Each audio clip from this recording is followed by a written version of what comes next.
Hello everyone. Chyawanprash खाना शरीर और स्वास्थ्य के लिए बहुत फायदेमंद है। च्यवनप्राश का मेन कंटेंट आंवला होता है। च्यवनप्राश कब खाना चाहिए, कितनी मात्रा में खाना चाहिए, क्या बच्चों को च्यवनप्राश खाना चाहिए या नहीं, ये सारी जानकारियां लेने के लिए हमारा आज का वीडियो अंत तक जरूर देखें।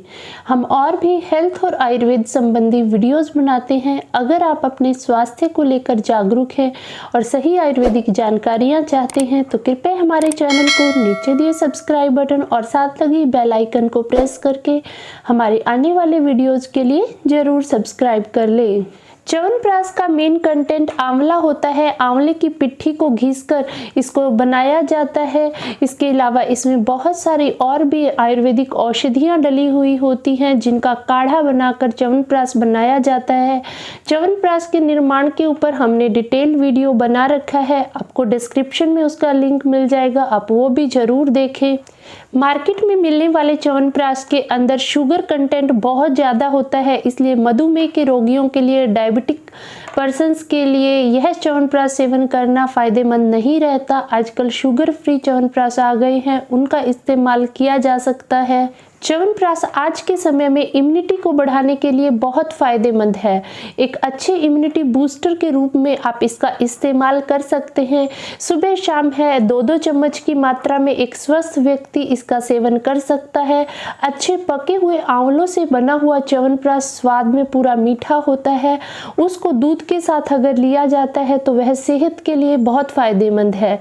च्यवनप्राश का मेन कंटेंट आंवला होता है जिसका पेट में पाचन होने पर वो मधुर हो जाता है, मीठा हो जाता है। इसलिए कुछ लोग डाउटफुल रहते हैं क्या हम च्यवनप्राश को दूध के साथ ले सकते हैं। तो पूरे पके हुए आंवले जिनका मिठास जिनमें आ जाती है और जिनका पेट में पाचन मीठा होता है, चाहे वो टेस्ट में खट्टे हों लेकिन उनका डाइजेशन के बाद विपाक जो है मीठा हो जाता है, मधुर हो जाता है, उनको अगर हम दूध के साथ लेते हैं तो कोई दिक्कत नहीं है, आप दूध के साथ च्यवनप्राश ले सकते हैं। एक अच्छा एंटीऑक्सीडेंट होने के कारण यह शरीर में बुढ़ापा भी देरी से आने देता है, रिंकल्स नहीं पड़ती, समय से पहले झुर्रियां नहीं पड़ती, त्वचा के ऊपर चमक बरकरार रहती है। बहुत सारे लोगों का प्रश्न है कि च्यवनप्राश खाने का सबसे सही समय क्या है। सुबह का समय च्यवनप्राश के सेवन के लिए बहुत फायदेमंद रहता है क्योंकि यह रसायन का काम करता है।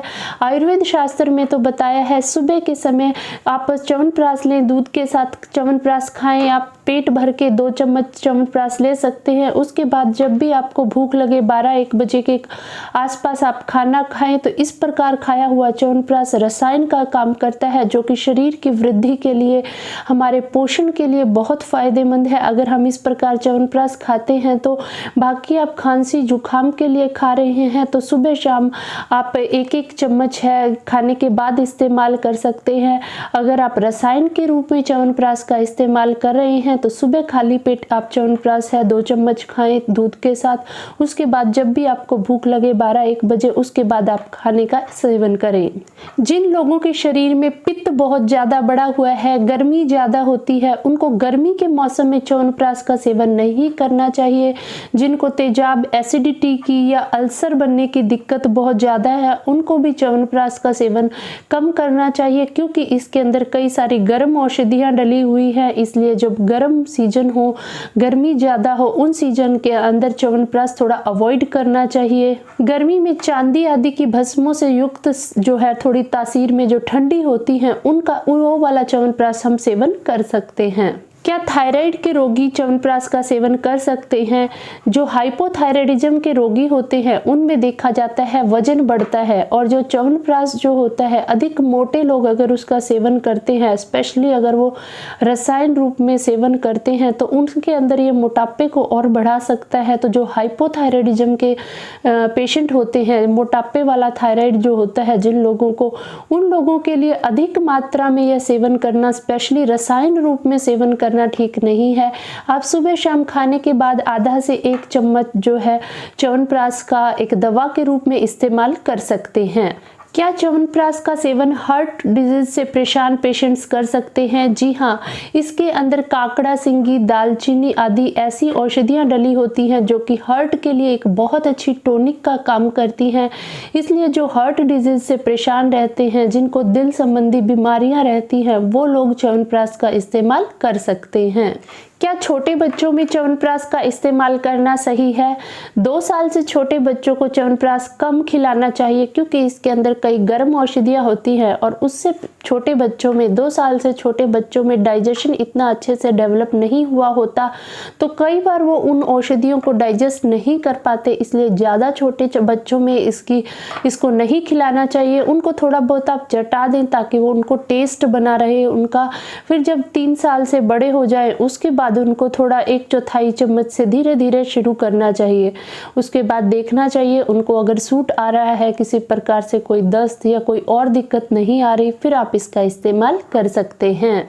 कब्ज के रोगियों के लिए भी च्यवनप्राश का सेवन करना बहुत फायदेमंद है क्योंकि मेन कंटेंट आंवला रहता है, जिस कारण ये थोड़ा लैक्सेटिव प्रॉपर्टीज लिए होता है। जिनको कब्ज रहती है, पुरानी कब्ज है, वो लोग अगर डेली च्यवनप्राश का सेवन करते हैं तो कब्ज के रोगियों के लिए यह काफी फायदेमंद है। जिन लोगों को दस्त की समस्या रहती है, गृहिणी की समस्या रहती है, आंव आता है या महिलाओं में रक्त प्रदर की दिक्कत है, मेंसेस ज्यादा आते हैं, उन महिलाओं को इसका सेवन कम करना चाहिए क्योंकि तासीर में यह थोड़ा गर्म होता है। इसलिए दस्त के रोगियों की, गृहिणी के रोगियों की या जिनको मेंसेस में ब्लीडिंग ज्यादा होती है, उनमें यह समस्या को बढ़ा सकता है। च्यवनप्राश आयुर्वेद का एक बहुत अच्छा रसायन है, एक बहुत अच्छा इम्यूनिटी बूस्टर है। इस समय के वायरस के संक्रमण के दौर में अगर इसका डेली सेवन किया जाए तो हमारी इम्यूनिटी को बढ़ाने में, स्पेशली सर्दी के मौसम में, तो यह बहुत ही फायदेमंद है। इसका आप छोटे बच्चों से लेकर 3-4 साल के बच्चों से लेकर बड़े बुजुर्गों तक इस्तेमाल कर सकते हैं। बहुत अच्छा एंटीऑक्सीडेंट है हमारे बालों की ग्रोथ के लिए, हमारी स्किन की ग्रोथ के लिए, खांसी जुकाम नज़ले को दूर करने के लिए और हमारी ओवरऑल हेल्थ के लिए यह बहुत फायदेमंद है। सही तरीके से, सही ढंग से यह इस्तेमाल किया जाए तो बहुत बेनिफिट्स लेके आता है। तो उम्मीद है हमारी आज की यह वीडियो आपको जरूर पसंद आई होगी। इसे ज़्यादा से ज़्यादा लाइक और शेयर करें ताकि सब तक ये महत्वपूर्ण जानकारियाँ पहुँच पाए। अगर अभी तक आपने हमारा चैनल सब्सक्राइब नहीं किया है तो इसी भी प्रकार के और भी वीडियोस देखने के लिए हमारे चैनल को जरूर सब्सक्राइब कर लें। आयुर्वेद अपनाएं, स्वस्थ रहें। फिर मिलते हैं अगले वीडियो में नए हेल्थ टॉपिक के साथ।